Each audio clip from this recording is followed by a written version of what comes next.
And good morning to all, and welcome to this week's weekly press briefing.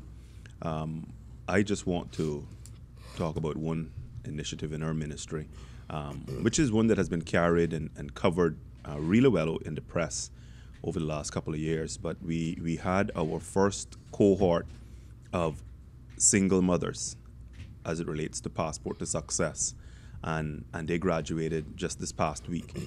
And I'm so delighted that we have gotten this first group, this first cohort through for that specific target group. As you all know, Passport to Success has been a very exciting program that has been aimed and targeted at work readiness and has done a fantastic job at the cohorts thus far.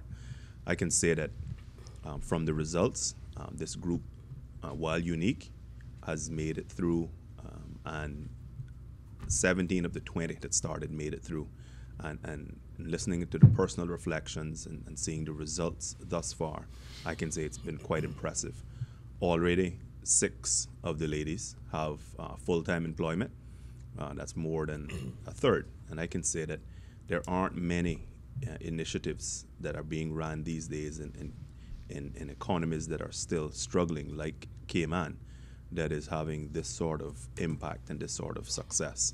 I think it's 2 of them that also have temporary or part-time employment and looking to get full-time, and a number of them have also expressed an interest in going back to school and furthering their education. How we can support our single mothers is critically important.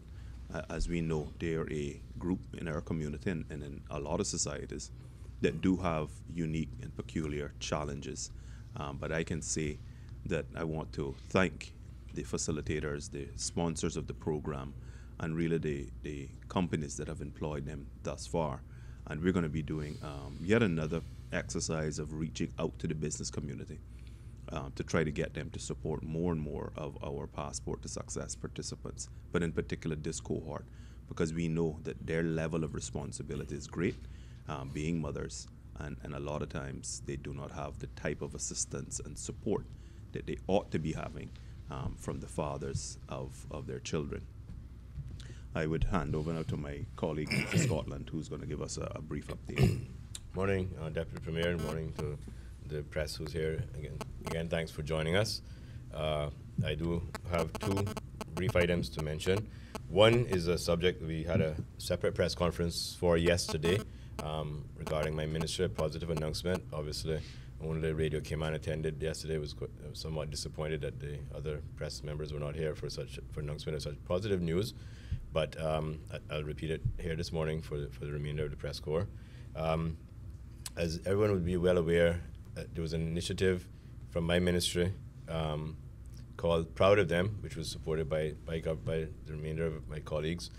We started that initiative over a year ago, and it was basically an initiative where we would recognize the achievements of our youth being defined as ages 10 to 25 in accordance with the National Youth Policy.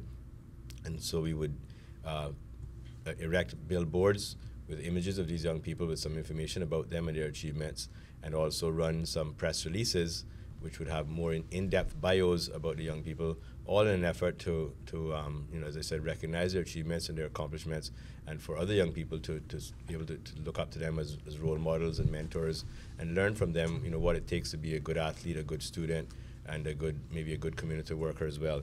The areas, 6 categories that we were going to recognize were the area of career, the entrepreneurship, community work, academics, sports, and sixth category doesn't come to my mind right now, but in 6 categories that they would recognize these young people. And so we had the nomination process that was returned. We had around 175 nominations, which I think was quite a large number given the size of our community from across all 3 islands.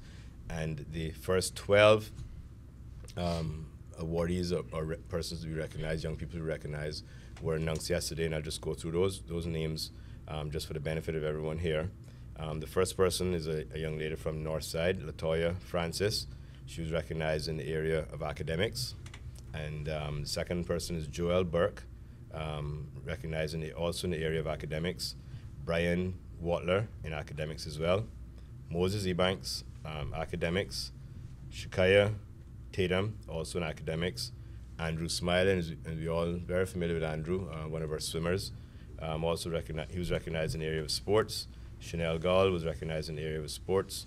Kylie Thompson, academics. Giovanni Anglin in academics. Takia Smith, also in academics. Haley Robinson in community services. And Taj Lewis in sports as well. So you see, wide range of young people ranging from the ages of 15 all the way to 25. Recognized. In the first 12 were obviously in only 3 areas, academics, but I was very pleased to see the numbers of young people recognized for their achievements in academics. Again, very positive, because they shows again that these young people are high achievers, and again we want to encourage other young people to follow in these young people's footsteps. The billboards will be up for a period of about 6 months. Then we'll have another nomination process. Those persons who were nominated, who were not selected this time, their nominations will remain for consideration for the next batch of billboards. So again, very positive.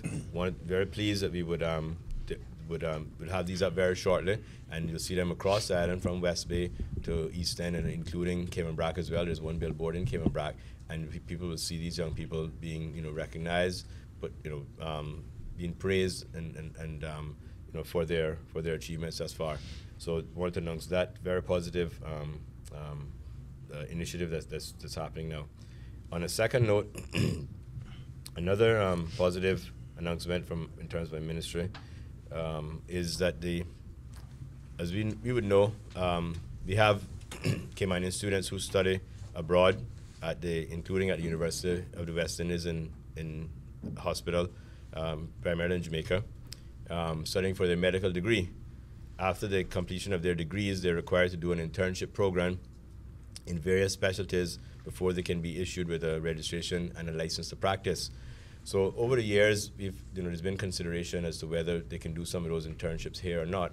And one of the things that we decided to do, I asked the Caribbean Association of Medical Councils to come here to carry out an assessment of our hospital. So they visited us last month, sometime in early March, and they conducted an assessment to determine the readiness for the Health Services Authority in order for them to accredit us to introduce a program of 1 year rotating internships for the medical interns. So there could be our students who are in Jamaica, or other students as well who could apply for those internships here at our hospital.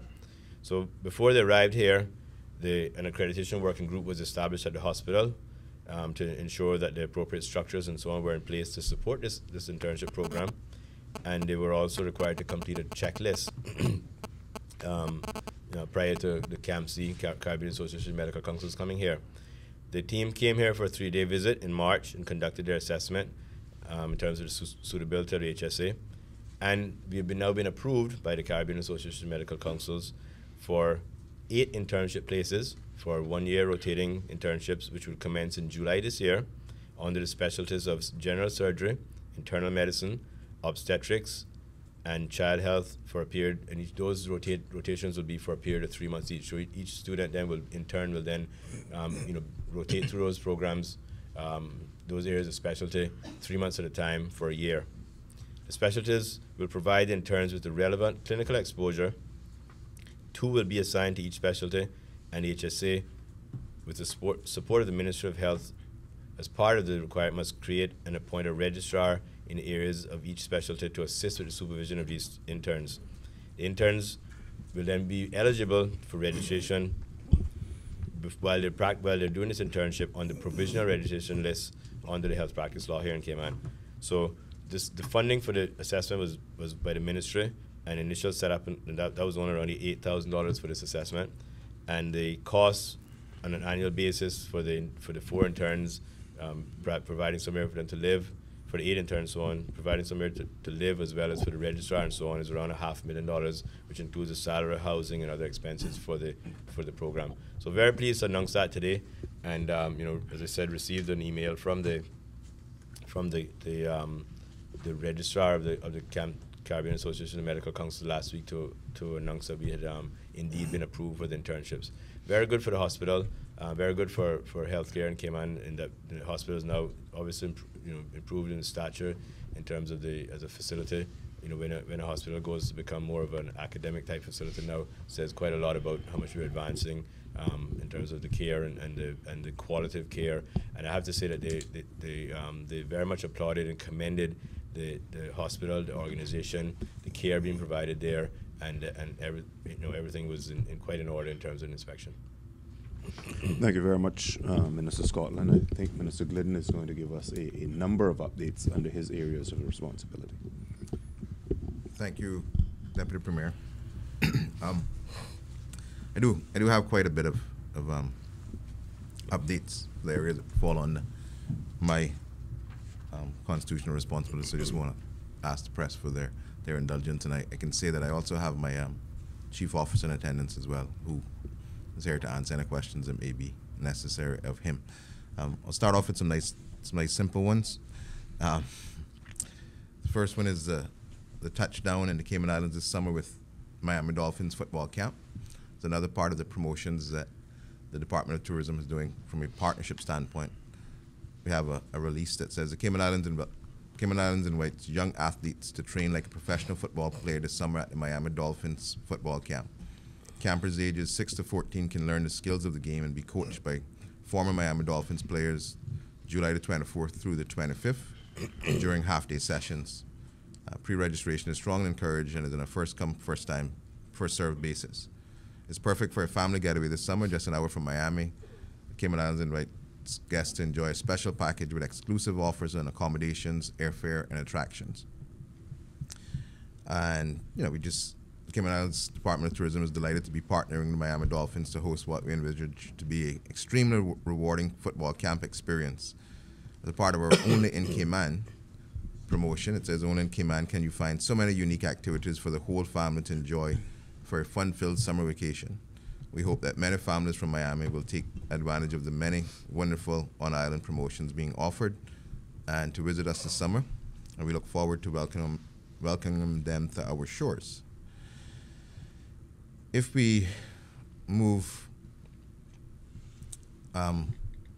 still staying on the tourism aspect, but pleased to give some announcements which have been carried in some of the press in regards to the latest arrival stats.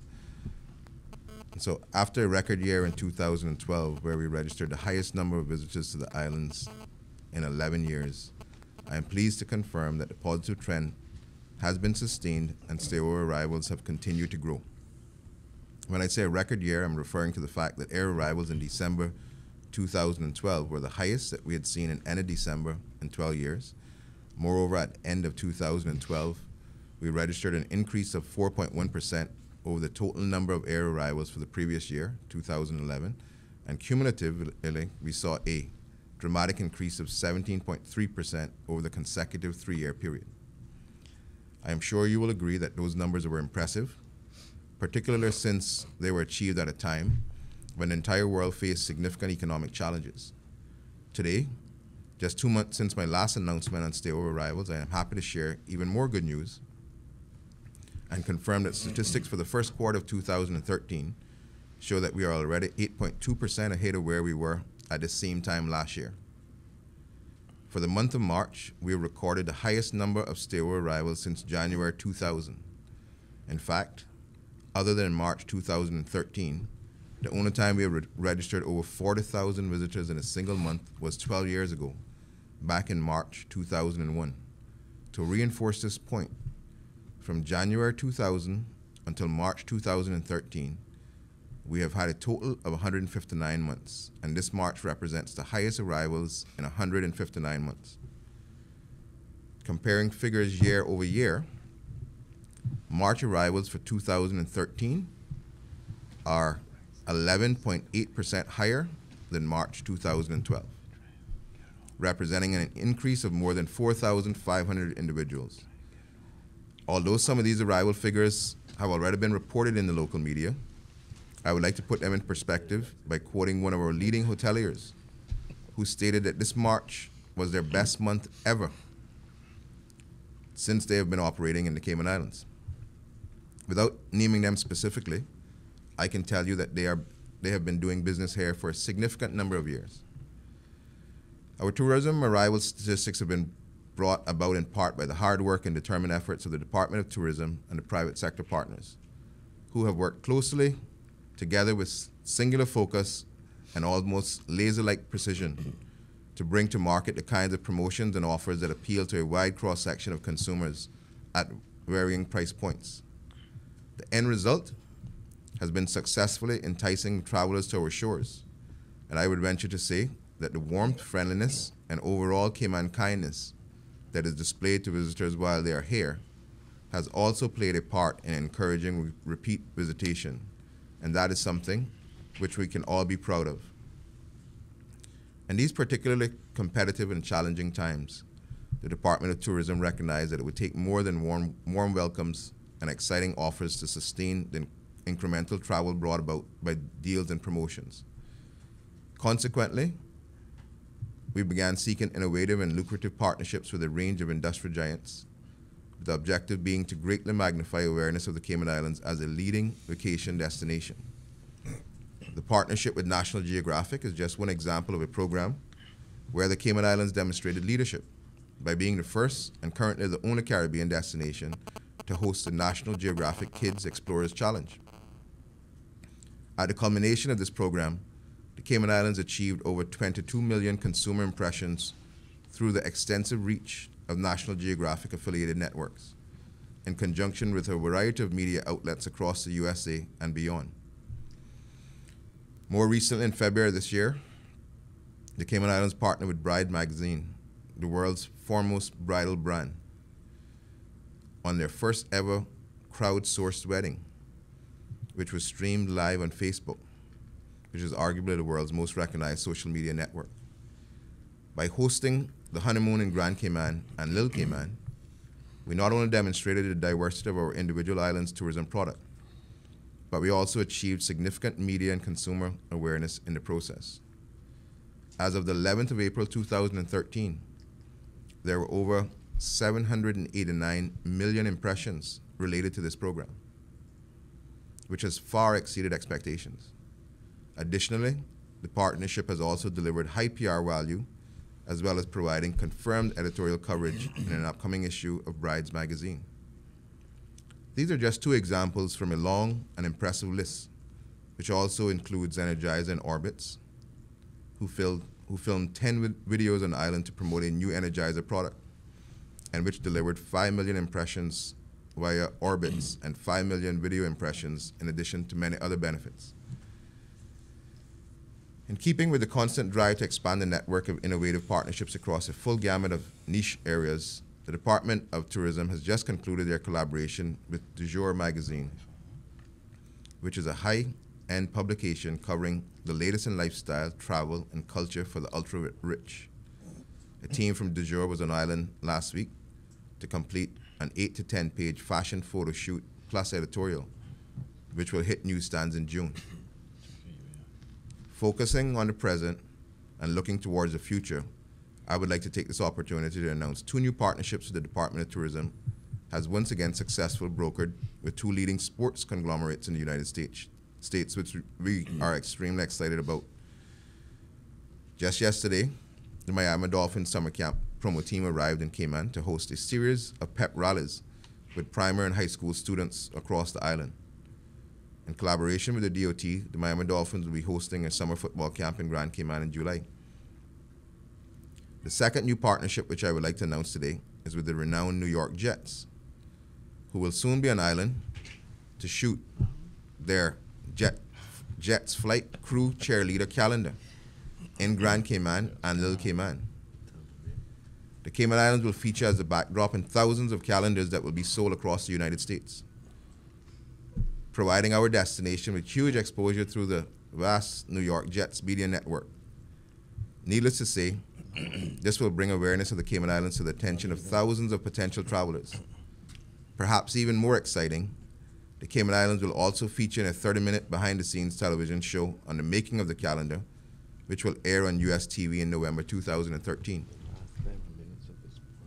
As I mentioned previously, there are far more trailblazing examples that I unfortunately don't have the time to mention during this press briefing, but from the few that I have alluded to, it is clearly evident that our tourism industry is moving in the right direction. Bold new projects and lucrative partners are continually being identified, and through a combination of marketing, PR, and destination expertise, coupled with sound judgment, we are not only meeting, but exceeding our established goals. In closing, I would like to repeat what I stated on Tuesday at the opening of the Cayman Islands Tourism Exchange being hosted by the Cayman Islands Tourism Association, and acknowledge that all of the impressive results that I have mentioned are due to the sterling and consistent efforts of many, including the Department of Tourism, Cayman Islands Tourism Association, and our many industry partners locally and overseas, who have continued to work closely with us year over year and who do a commendable job in selling the Cayman Islands to their respective clients. I would also like to take this opportunity to confirm that even in the face of these astounding results, the Ministry and Department of Tourism remain steadfastly committed to achieving further positive results and unbridled success for the Cayman Islands tourism industry and the people of the Cayman Islands. So that was a bit in general about tourism. And I would like now to be able to move on to a topic of discussion in regards to the cruise berthing facility, which is real time in light of the headlines this morning in the newspaper. So while we had the headlines in the paper that made reference to, I think it said something like cruise port no time soon, port development won't come anytime soon. Sadly, the journalist who wrote the story decided not to contact the government, who has responsible for delivering that facility, before making an announcement that would give the appearance that the port development won't come anytime soon. And I guess it's all relevant to what's considered soon.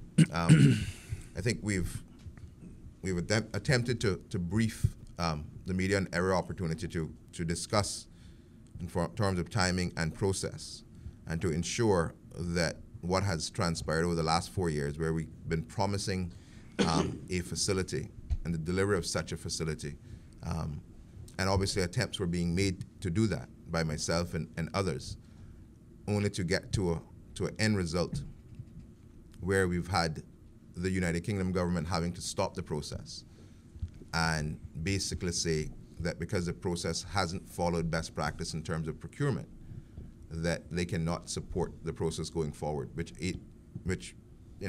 for all intents and purposes, brought any possibility of the delivery of a facility to an end. We made a commitment where we would go forward. We sought, and it's a bit surprising, like I said, but all along the way, we've tried to give as much information as possible on what that process would be. But since it seems that hasn't been used by the press, it's important for us to again make sure that everyone knows what process is being followed and try to give an idea as far as timing. So what I have in terms of documentation for you, and like I said, hopefully this won't come as news, but at least it would help for those that may be deciding to write stories on getting the accurate information from a government standpoint. So the first thing I have, which is a pretty lengthy document, is the steering committee terms of reference. We would remember that in terms of best practice procurement, a decision was made after consultation with the United Kingdom that there would be a steering committee to move the project forward, chaired by my chief officer and another team of individuals with different skills that would remove the politicians from the process, but that we would give them general policy decisions and that they would move forward. And so I have here the steering committee terms of reference, and basically if I just try to breeze through this as quickly as possible, I'll give you the role of the steering committee. And the role of the steering committee is to take on responsibility for the project's feasibility, business plan, and achievement of outcomes, to ensure that the project remains aligned with the Cayman Islands government's strategic aims and policy objectives, to ensure the project scope aligns with the requirements of the stakeholder groups, to provide those directly involved in a project with guidance on project business issues, to ensure effort and expenditure are appropriate to stakeholder expectations, to address any issue that has major implications for the project, to keep the project scope under control as emergent issues force changes to be considered, to reconcile differences in opinion and approach and resolve disputes arising from them, to report project progress on a monthly basis to the Deputy Governor so that Cabinet can be briefed on developments issues, take on responsibility for any whole of government issues associated with the project, review and approve final project deliverables. Now, this committee was set up. I can give you the membership of the committee. The steering committee was comprised of Mr. Strand Borden, Permanent Secretary and Chief Officer, Ministry of Tourism and Development, Mr. Paul Hurlston, Director of the Port Authority, and supported by his Deputy Director, Mr. Clement Reed, Mr. Ronald Dunn, the Deputy Accountant General, Mr. Max Jones, the Director of Public Works, Mr. Jim Scott as a Government Consultant and Project Manager of the Government Office Accommodation Project, obviously with significant expertise in large projects. And a project manager still needed to be nominated and a secretary. And we also had, as a part of that committee, Mr. Nigel Herndon, who was a special advisor that was provided and who would be co-opted when required to offer advice. And that was based on the support that was provided from the United Kingdom. And representatives from the Attorney General and the Department for Environment, Auditor General, and Internal Audit would be co-opted when required to offer advice. So we had established the steering committee. We gave them the terms of reference. And then government gave through Cabinet. So we want to make sure that, all these appointments, the steering committee, and even the policy guidance was all done through Cabinet. And so then the Cabinet of the Cayman Islands gave the steering group its policy guidance.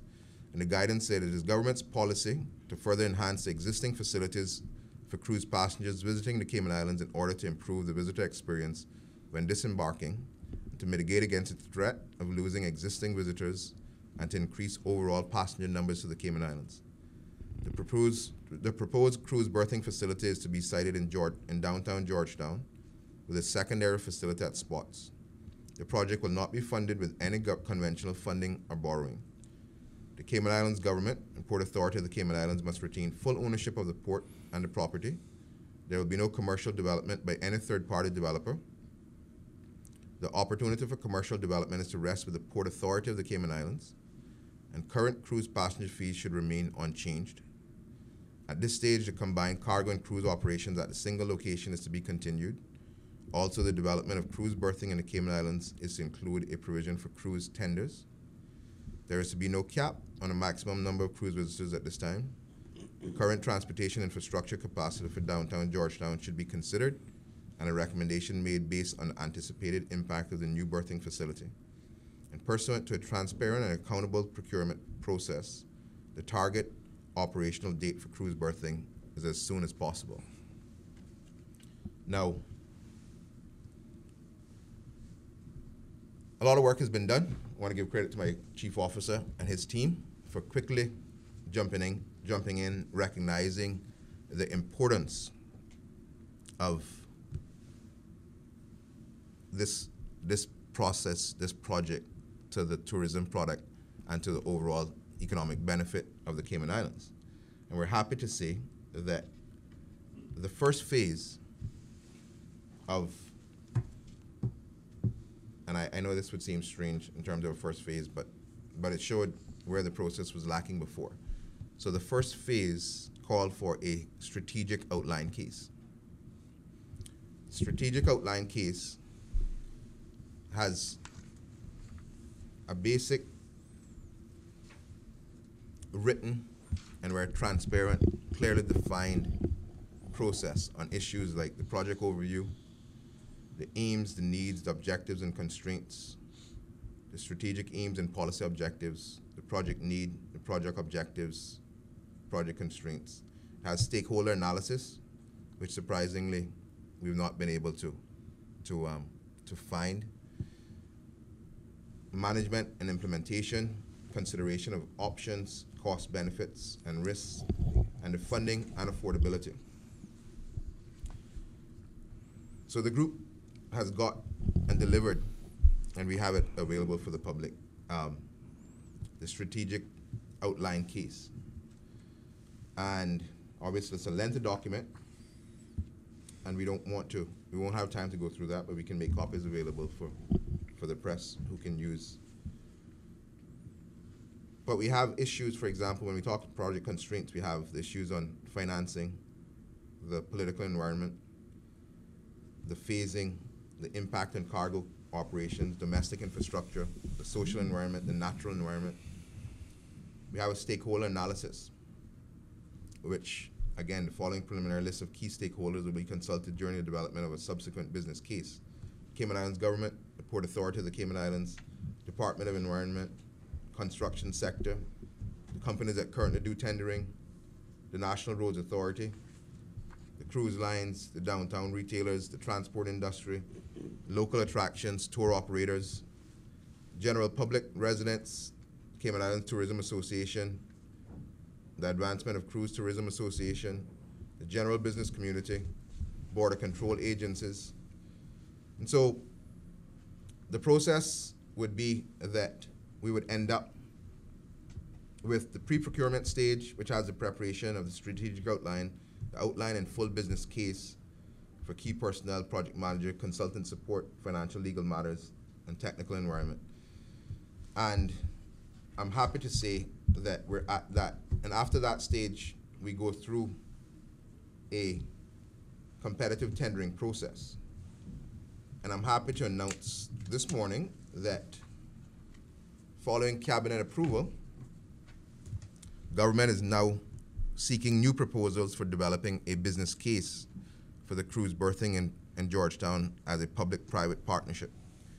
The formal request for proposals for developing a business case for the cruise berthing facility is being released today, Friday the 5th of May. We're planning on releasing that tomorrow.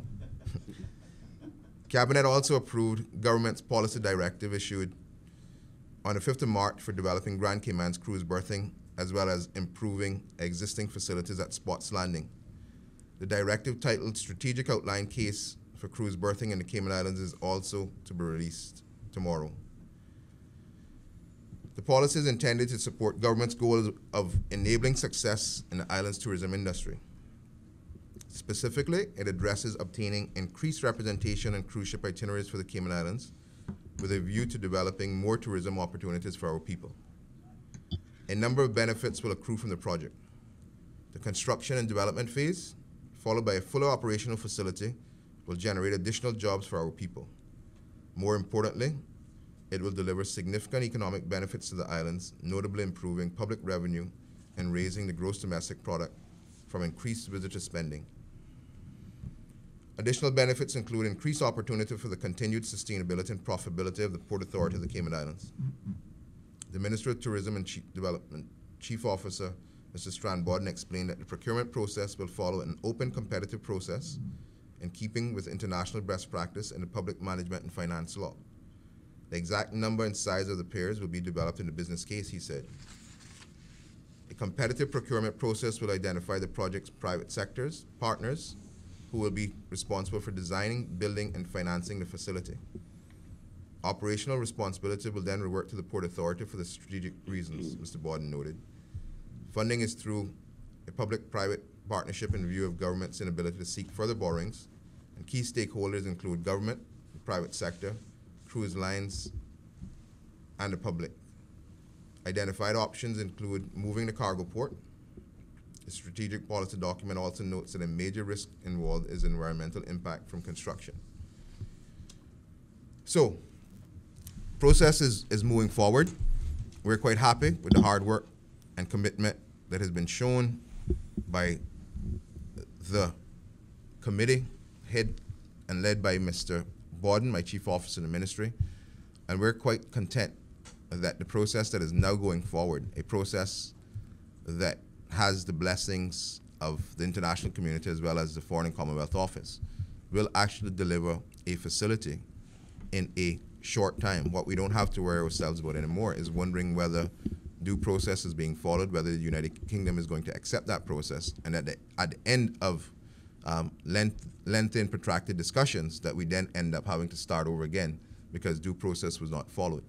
So based on what we've seen before, I'm happy to say that I could counter those headlines by saying, yeah, we do have a port project which will soon come, and that we should be comforted by the fact that because we are now following a defined and agreed process, that we can look forward to the actual delivery and not the promise that we've had to be working with in times past. Now, I need to continue on, I guess, a bit more, just to say that as a part of the discussion, or a part of apparently the comments that were given to the Cayman and Compass, we have a situation where the previous consultant for the port apparently has said that there was another proposal from the one that had been leaked, and that the signed agreement that has made its way with quite a bit of concern, and I say with quite a bit of concern because I can say the Port Authority invited me to a meeting, the chief officer was present, where they informed us that that agreement was a highly confidential agreement, that there was only one copy of that was with the lawyers for the Port Authority, and they even asked us to do an audit from a government standpoint to see if we could determine where the leak had occurred. Now we're understanding that that was only a start document, according to Mr. Patterson. Now, why that causes some concerns, and it should cause specific concerns for my chief officer who has administrative responsibility.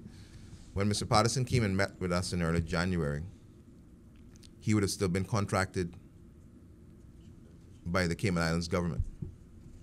Because while the minister had changed, the terms and obligations on his contract would have still been in existence.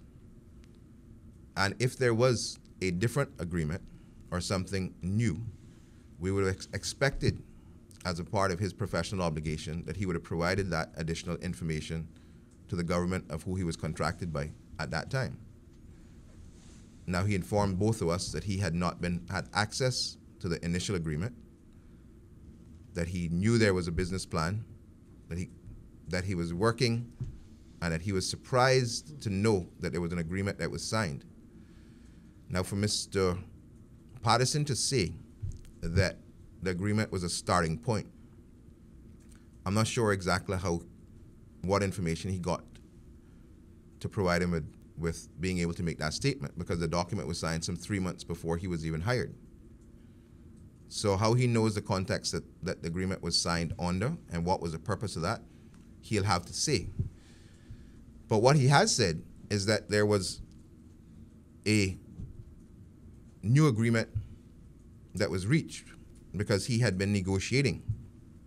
What I can say is that so far, the government, through the ministry or through the Port Authority, is not aware of any subsequent agreement than the one that was signed with China Harbor on March the 30th.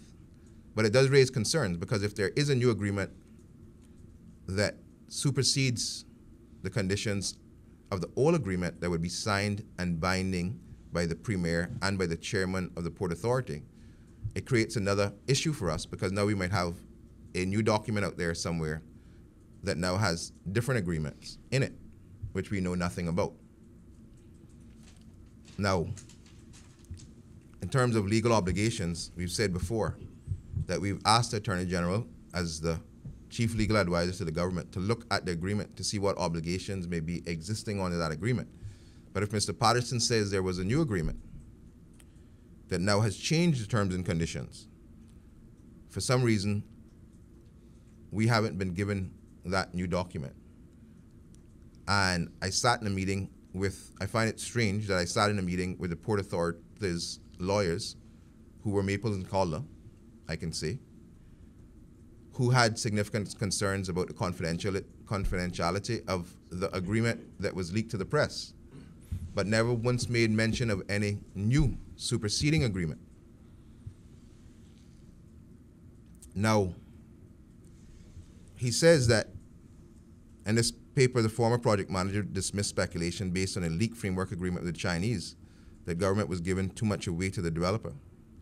He said that the document was simply a starting point for negotiations, was substantially revised after he came on board. But we've seen no evidence of that.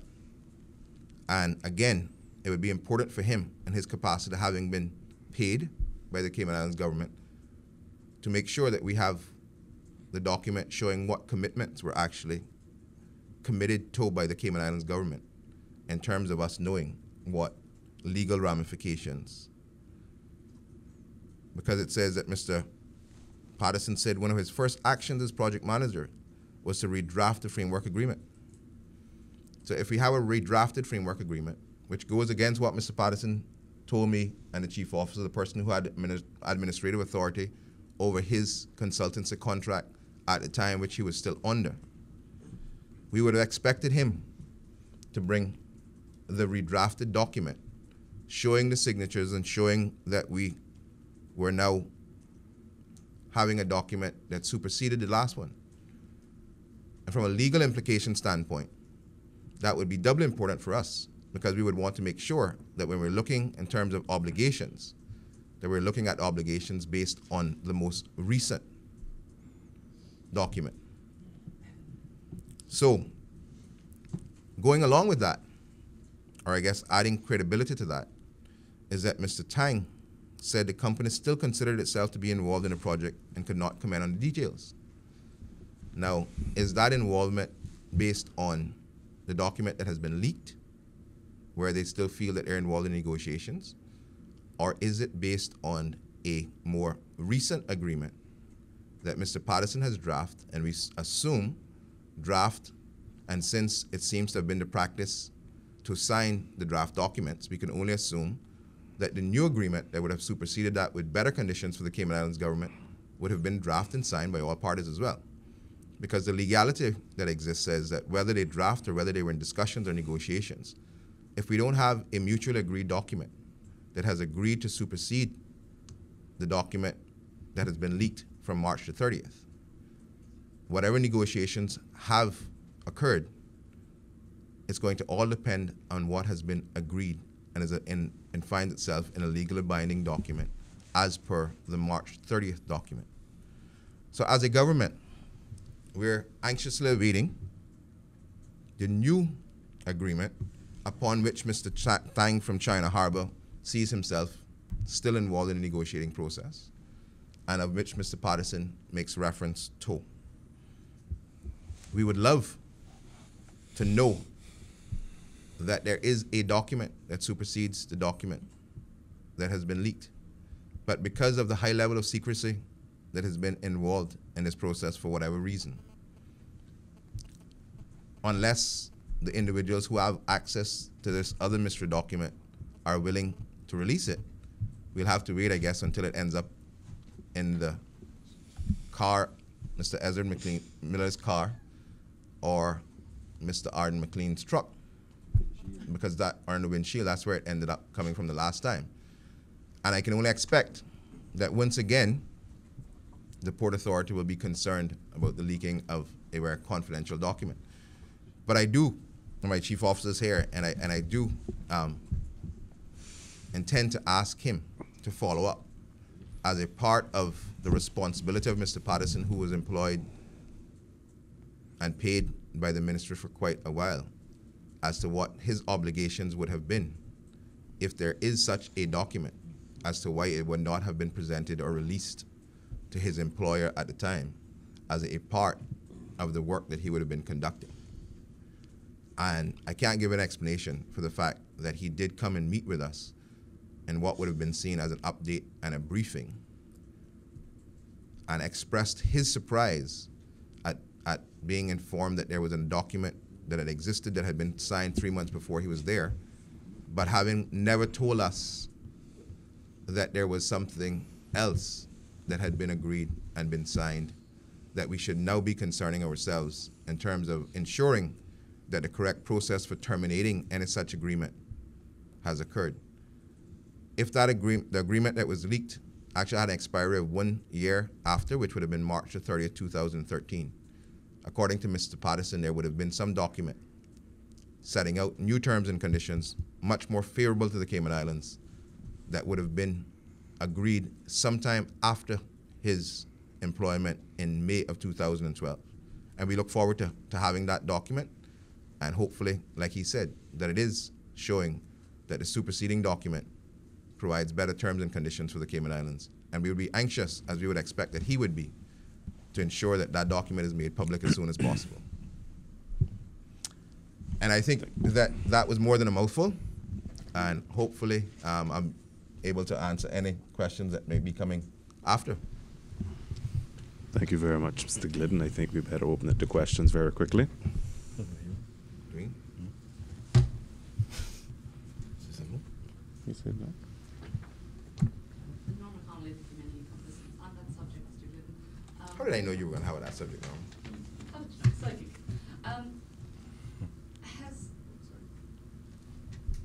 Could I just, sorry, just because we're going to go on that subject, I know my colleagues are going to get down on me, but there was just two little issues, two other unrelated issues to the port. One in regards to the CNS story this morning in regards to the park rangers, just the fact that the park rangers were actually hired by the Ministry of Tourism, not the Department of Tourism. The department just wanted me to correct that for him, and I'm sure Wendy will she's told me she's going to do. She'll correct it. And the idea was that we want, not necessarily that they would have been hired as part of Public Works. We talked about them being hired as parts of the Parks and Recreational Unit that exists already. Just wanted to make that clarification. Thanks.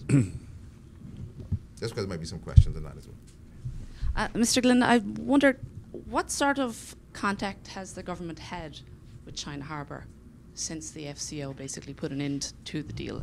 They say they still consider themselves to be in negotiations with this.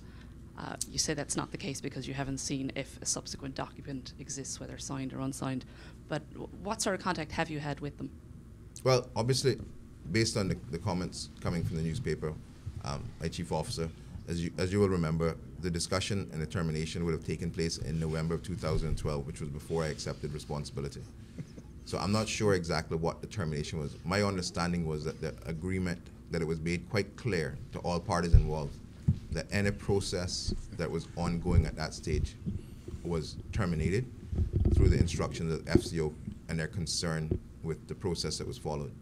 Having seen the statement by Mr. Tang saying that they're still involved, my chief officer will follow up on what actually occurred as an attempt, and maybe he might be able to answer the question since he would have still been the chief officer in the ministry at the time. I'm not sure what level of involvement would have been, but I would have seen the same thing that you all would have seen, where it said the deal was now terminated. Having said that, we want to make it clear that the process that we're going down will be an open and transparent process. And if the level of involvement that he's referring to is that they're intending to get involved in that process through a competitive tendering process, then he's right. We're quite comfortable in saying anyone will still be able to be involved, and anyone who feels that they can provide the government of the Cayman and the people of the Cayman Islands with the best facility will have an opportunity to do that from that involvement. We can say that as far as we're concerned, based on the information we have, again, we would expect that if there is another document that superseded that one, the expiry date, and while we saw the expiry on the other agreement is March the 30th, based on what Mr. Patterson said, there may be a new document that hasn't yet expired that we don't know anything about, all right?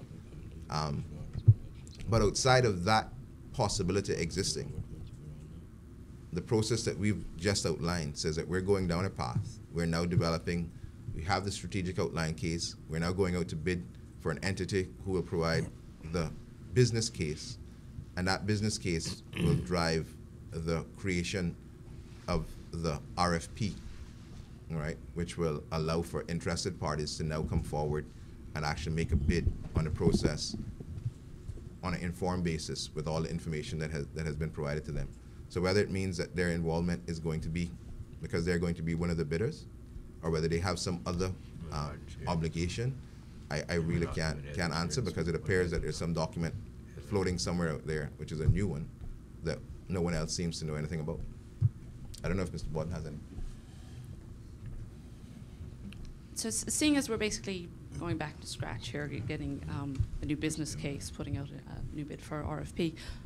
Do you have any idea of the timeline involved in this? When might we Sure. be seeing this port come to fruition? What we're expecting, and it's important that you say going back to scratch, because having been involved with the process, the problem that we would have had, and I acknowledge a level of blame with that as well, is that 4 years ago, when we started this process, with the limitations that were based on government finances, we were looking at a way to deliver this facility. And we had interested parties who were stepping up and saying that they could bill it. And we, kind of formulated a process that we thought would be acceptable, and we moved forward with those and got into lengthy discussions. But there was no strategic outline case. There was no business case put forward. Basically, it was saying, come and build a dock. We got into negotiations. And as surprising as that may sound, you're right in saying it's starting from scratch. We really like to believe that we're starting from scratch on a acceptable, defined process that will now actually result or end in a result that delivers us a facility. People will find it surprising, people that have been involved for a while, that people will find it surprising that this work has not been done before. I said very early on that we were hopeful that we would be able to find some documentation that would allow us to bypass some of this time, right? And we weren't able to find that. We have found documents, but the documents that we have found so far were too specific to one developer, that it doesn't allow us to satisfy the need for open, transparent, competitive process. Based on the requirements that are here, the estimates that have been given would have been a 9-month process. Again, just in the interest of clarity and openness, the chief officer is here. He's been intimately involved. One of the commitments that we also made was that we would give broad policy directives, but we would want it to take away what would be seen as any level of political interference in the process and stay at the policy level. So unless, if Mr. Borden is happy, unless there's some update to that timeline, the last updates that we've had is that we're hopeful that we should be able to go out to tender, right, somewhere within, and get to a start date somewhere around 9 months. So you're saying 9 months by the time the construction could begin? Actually, I don't even want to say it 9 months. 9 months, we would hope 9 months before a contract can be given. All right, there is some mobilization period that would be given, so I wouldn't want to say that construction would begin. All right, but sometime shortly after that would be a realistic timeline for construction to begin. So 9 months from now till when? Well, we would like to say that we've 9 months from when we started the process, which was you got started January, so 9 months from January, hopefully. And obviously, my team has been working diligently, and Mr. Borden has been on a lot of pressure, and has delivered based on the timeline that was established, even ahead of schedule on this aspect of the work. So him and his team have been working assiduously to get it moving forward. He is committed to continuing to do so. And I make reference, and we wanted him here today just specifically because with the season that we are now in, the only one hopefully that is going to be sure that he's still going to be here after May the 22nd is Mr. Borden. And so for that level of consistency, we want to make sure that any commitments in terms of timing, that he's comfortable with those as well. And on a separate issue, I'd wondered what's happening with the PwC value for money report. Are we going to see that? It seems to be forthcoming, but we're still not seeing it. Yeah. I can say very briefly, I had a discussion with PwC just this morning, trying to get an update with it, and as far as I'm aware, the report is substantially complete and with their undergoing their internal review at present, which is a few days as far as I understand it, but it's substantially complete, and they don't release reports like that, and our accountant colleague here would know much better that process, but they're not going to release it to their client until it's undergone their internal review and signed off for release. I definitely want to come back to the PwC report on West Bay Road, but I need to come back to the port for a second or two. I'm right here for you, Dan. I know that. Can I ask, what about the airline, not the airlines, sorry, the cruise lines that had expressed an interest? You were talking with them. It sounded like negotiations. What's happening with that? Will they? Do you expect them to put in a bid? We do. I mean, it was very clear from when we spoke to the cruise lines. The cruise lines, as publicly traded companies, they need to be satisfied that their shareholders are protected as well. And actually, their willingness to engage was based on there being a clear, transparent, and defined process. All right? And so there was never any concern. Of course, they would want it to be as fast-tracked as possible, but they've always been supportive of it being a competitive process. And basically, their position has been a simple one to say, listen, if it's because it can't be done by anyone else, we're here to say Cayman is important to us and we want to be involved, but we want to be involved at whatever stage. Obviously, if it's going to be a $100 or $200 million project and someone else can build it and we can use it, that's fine.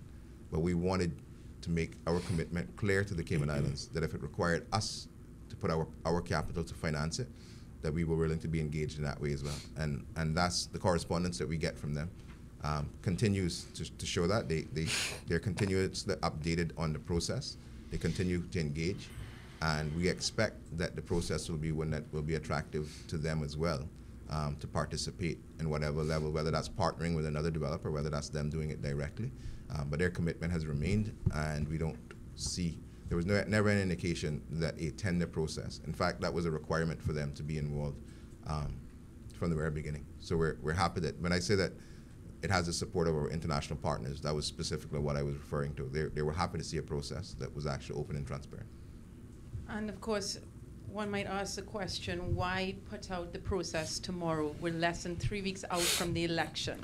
Why not let the new government deal with that? Why do it now? Well, very simply, we gave a commitment that we would end up getting a process initiated. I have a responsibility as the minister, and our government has a responsibility to continue to govern in the best interest. And to sit back and say that we were going to stop and wait. What we have done is that we've continued to keep the other members of the government, of the Legislative Assembly, opposition members and independent members involved in the process. And our commitment has always been that the process that we're going to be laid out, absent any political management, would be one that would be able to continue on and the time would be saved. Because you just asked the question, do we start it at a later stage and wait 9 months from that? Or do we start from January? We would like to believe that in the interest of the country for such a critical piece of infrastructure, it's of critical importance to say that regardless of the political process, the important aspects of infrastructure development the government has committed to needs to be moving forward. And we feel very comfortable, like I said, especially with the consistency, and hopefully Mr. Borden doesn't go on May the 22nd, that the individuals that have been involved will continue and can deliver and work with to deliver that project with whoever the government of the day will be. And it'll be a seamless transition instead of a learning curve and a restart of a process. But we can have the continuation of a process. And importantly, the important component of this is that for a while we have been moving down on a process that required approval from the FCO because of our financial obligations, but not worried apparently too much with getting their approval until it gets to the stage where they have to step in and say, no, we don't approve. What we have in this case is an FCO approved process that hopefully any new government will also find a requirement for. So them having a process that has already been designed, defined, and ongoing would make it easier for them to step in and continue the delivery of the much needed infrastructure. Anybody else have a fourth question? Okay.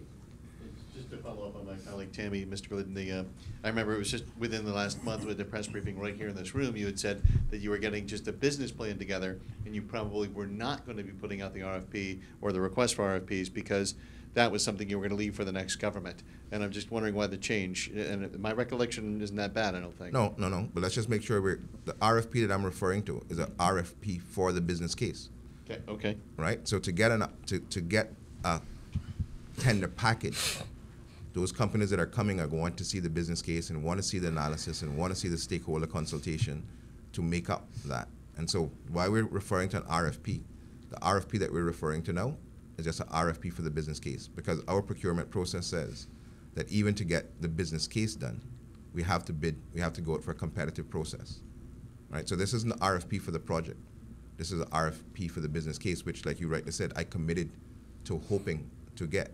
So we're hopeful that we will now have, for a new government coming in, we will be at the stage where there is a company, right? And we don't expect that selection to take place in the next 3 weeks, but an RFP process, companies will have be responding, and a company will now be selected who can now move forward with the business case, which will then form a part of the tender package for the full project.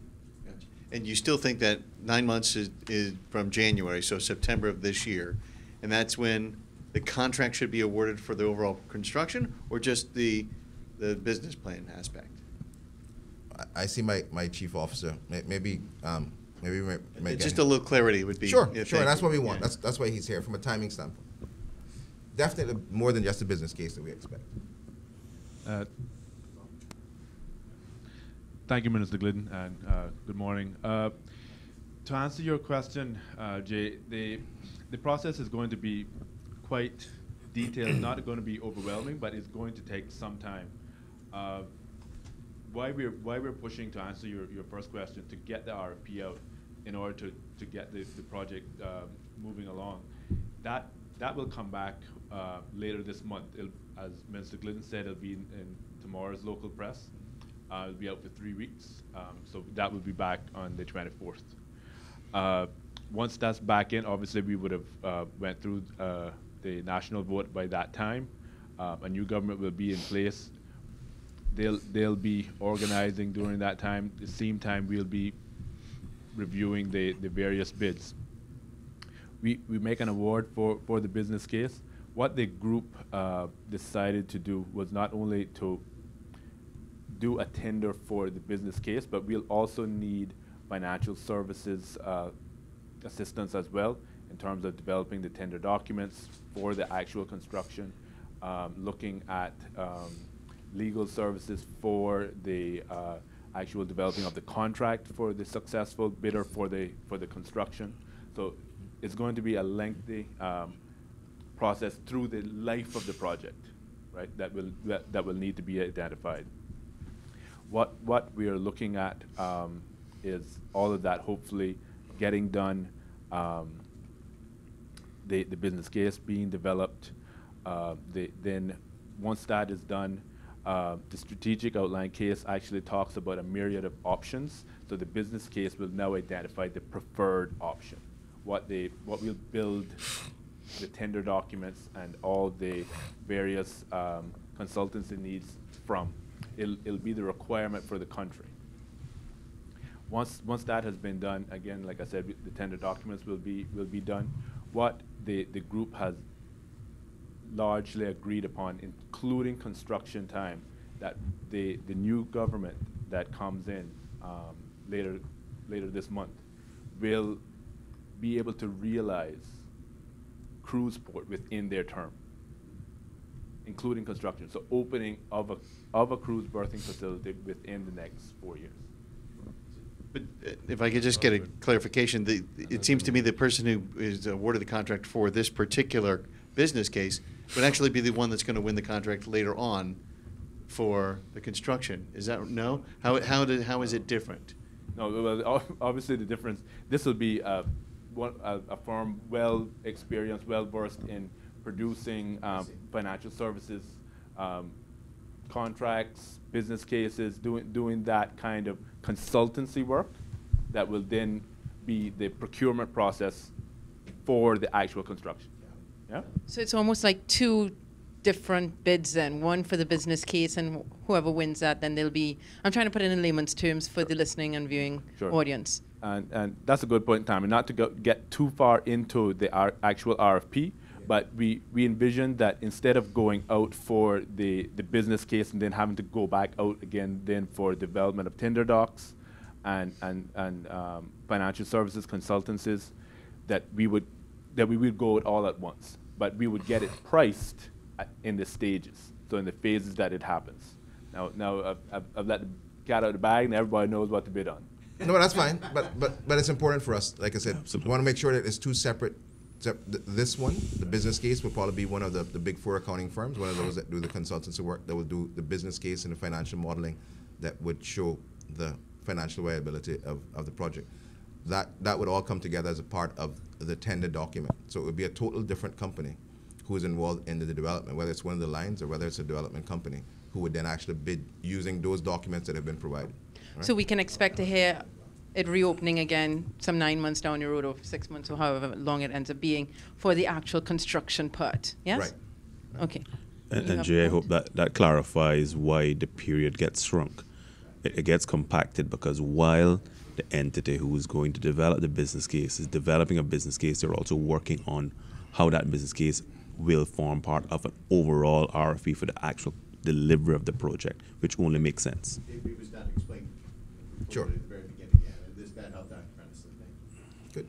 Okay, so in our reporting then, to be very clear, this is for the business case. It's probably going to be an accounting firm that will We be would awarded expect this. it to be. Yeah. Okay, turning attentions back to the imminent closure of the rest of the strip of West Bay Road and the PwC report. My understanding, I think, from previous meetings is that what we were waiting for was for you as Cabinet to sign the third amendment, which dealt with the widening of the road before the whole PwC report is finalized. Has that amendment been signed? Is it a done and dusted deal as yet? No, if you recall, I think the Deputy Premier said it last week. The third amendment was approved last week in Cabinet, but it has not actually been executed yet by both parties. So it's just some technical details being sorted out. But the third amendment was approved in Cabinet last week. As I mentioned just now, the value for money review is substantially complete and waiting the internal review and sign-off process within PwC itself. So that's what I wanted to clarify, because my understanding was that you were expected to sign the third amendment since last week, but I was checking to see if that had happened. No. And subsequently then, the PwC report is still pending the signing of that third amendment, correct? Well, as you can hear, Tammy, everything is pretty much coming together very, very close to now. The report being substantially complete, the amendment having been approved, so it's a matter of putting ink to the paper now, and then them actually physically handing us the report. So when is that going to happen? But I think it's very imminent now. It was imminent last week too, so Okay. is it imminent next week too? Any time frame? Any time frame? Or we're not going to commit ourselves to a time frame quite yet? Well, I said earlier that It's imminent. No, I'll elaborate again. I said that I spoke with PwC this morning, and they said that the report is substantially complete, but it does not get released to the client until they complete what they call an internal review and sign off by their partners. That is a process that's takes place now. They said that normally takes a few days. Wendy from CNS, continuing on the same subject, presumably that once the PwC sign off their value for money report, that value for money report is going to go before Cabinet before it goes public. So is there any chance of us getting to see this as a country before the election? And also, given what's just been said about the RFP for a business case for the port, why wasn't the PwC value for money report put out to bid? Why was PwC directly selected? First of all, PwC was not directly selected, Wendy. PwC was the value for money was put out to tender by to the number of the big firms here in Cayman, and PwC was selected in that RFP process. So it was not put directed to PwC. It was a process that was carried out by government, and just to clarify as well. So it was not the dark group for those persons who might assume that as well. It was a process, a RFP process conducted by government, where several firms responded, and PwC was selected. Sorry, can you answer the other part of the question, which was, what was it? What was will the it, other part? that once it's signed off by PwC, they will give it to you, which means it will go before Cabinet. Correct. So when will the public get to see this value for money report? Is that possible before May 22nd? I certainly hope it's possible before May 22nd, because as you all reiterated a while ago, we've been talking about it for some time now. Obviously, because of the various things that we've discussed, why it has not been released to date. But certainly, there's nothing. Again, we're not in any way ashamed of what the report says. Like I said before, the draft that I've seen of the report, and my colleagues have seen, declares the NRA agreement as value for money for the Cayman Islands, and so the final report would only be validation of that, of what we've been saying for some time now.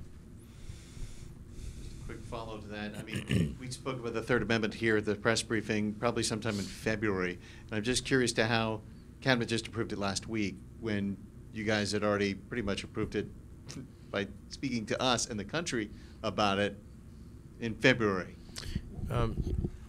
Jay, we discussed this previously. We said that the original version of the NRA agreement, which was the subject of the value for money exercise initially, was deemed to be value for money.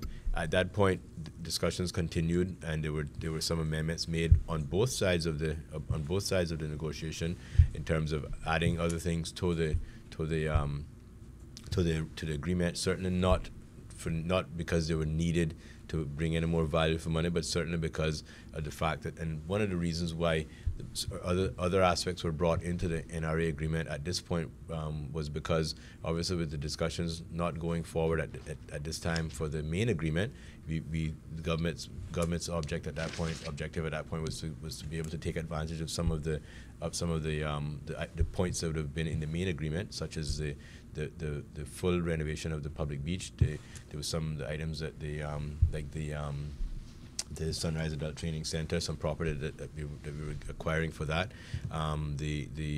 Several other things like the public beach at West Bay and the public beach at Smith Cove. Certainly, from our perspective, we wanted to then also take advantage of working with the DART group to be able to achieve the widening of the Esther Tibbetts Highway, as has been mentioned, because certainly with government's position at present, not being able to borrow in additional funds for capital, and us seeing that as a priority project, that again was a discussion item. And so those are the sorts of things that have extended the time in which the discussions have been ongoing for the Third Amendment. Certainly not any need to bring any more value to government, but certainly for government to be able to take advantage of getting some of these other things done. And certainly, again, from the DRCL perspective, some other items as well were in there. Yeah, but I agree that was all the things you discussed to us, the media, back in February. So I just kind of assumed that once you announced it to us, that, well, I was we would figure that would already be approved by Cabinet. No. But I guess there were some still finalized details that were to be worked out. But all those things weren't discussed in February, Jay, because I can say, for instance, they the widening of Esther Tibbetts Highway was only introduced since December. I can say that. No. You discussed it with us here this past February, so that's obviously after. Right. So right, you discussed it with Cabinet. Okay, February. I thought you meant last February. No. I'm talking like just 3 months ago, because March 8th was the date. Yeah. So I mean, but at that point, I would have assumed that Cabinet would have approved it. That was 3 months ago. Mm-hmm. So I'm just 4 months ago, whatever you want to look at it. 3 months ago, right? Not quite 3 months, yeah. But you know what I'm saying. Okay, so why is it so long for Cabinet to approve it? Well, as I said, the discussions continued on as to things that we could, because remember again, I repeat again, the NRA agreement, because of discussions not going ahead on the main agreement, we obviously again tried to take advantage of this agreement to be able to get other things in there that would be a benefit to the government and to the Cayman Islands at this point. Seeing that the signing is imminent and everything should follow shortly, does that mean that we may see the gazettal of the rest of West Bay Road happen before the elections? Will that be imminent as well, following the signing? Well, certainly that is, what the process is such that the closure of the remainder of that section of road was dependent on the signing of the Third Amendment and the release of the review. So that was certainly following that sequence, yes. Is it likely that we would see that before the elections or not? Is that something you could see? I can't say now, Tammy, because obviously the Gazette process, there's a process that has to take place there in terms of the preparation of the Gazette and the approval and the publication and so on, and that there's some timing involved in there. And we're only 21 days, including today, away from the election. Mr. Scotland, could we also get an update on what's happening with the extension of the easterly tippets up to Batabanu in West Bay. It doesn't seem like there's a lot of work going on in that part of it right now. Maybe it's just that it's out of view and we can't see it, but any idea when that might occur? I believe that it's probably because it's out of view and you can't see what's going on, because I believe that it's very, very near to completion now. I believe that most of the paving and all those works are complete up to Batabanu, and I think that the only section from the updates we've been getting to be completed very soon now is the connection from the Estelitibus itself over to Willa Farrington Drive. But I believe that the completion of the road is quite imminent as well. By imminent, do we weeks, days, months? We have a No, definition of imminent. I believe, from what I've understood, it's a matter of weeks away, if anything, you know. But it's certainly not. There's not any work going on. The work has continuously been going on the extension of the Estelitibus Highway and the connection over to Willa Farrington Drive. And the updates we received say that the work, especially the main connection down to the main extension, I should say, down to Batabanu, is very, very near completion.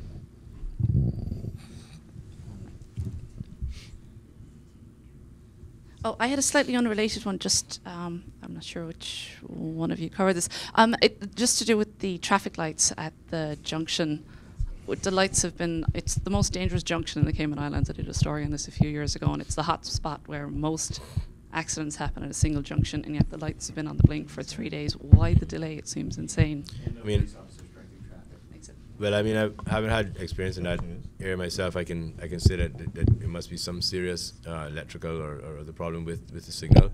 Usually, in my time there, we would have had spares to replace them readily. I would imagine what they're doing now is having to bring some parts from off island, which are hopefully should be able to be FedExed in or couriered in very quickly to repair it, because I had seen the technicians out there working on it, but obviously they haven't been able to solve the problem, with what resources they had on island.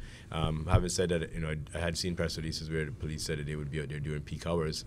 I can only caution members of the public and drivers through that area to proceed through there with caution, and as the press releases have said, to treat it as a four-way stop junction when in its current operational status, where the lights are now on flashing. But yeah,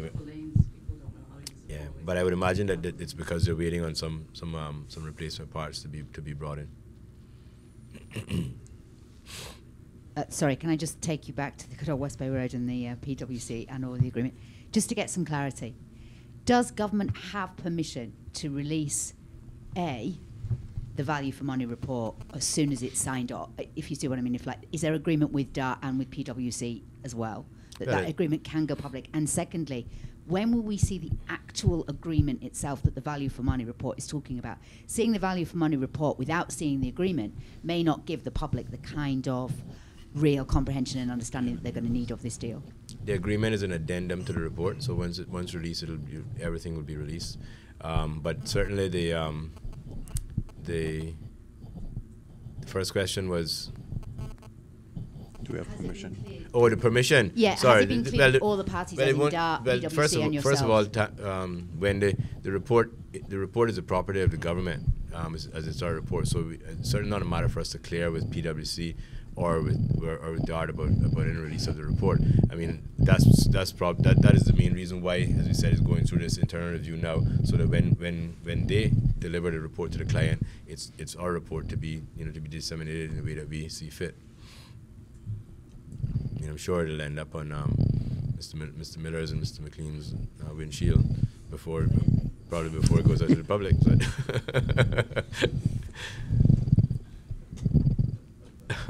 But if we just pick up on that point, the commitment that was made was that, when the road would have to be, the additional that was asked about, the additional Batabanu road would have to be finished, and the report would have to be made public, because there were some questions as to whether they were going to see a closing or a gazetting of the road. So we still stand by the commitment that until those have been done, that the road won't be closed.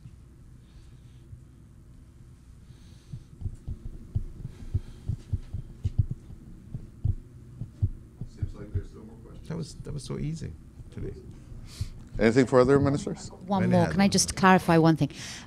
Given the circumstances surrounding the electricity generation bid, the one that has caused a certain amount of interesting radio broadcasts, there is now an investigation going on into the bid. Apparently, or one process.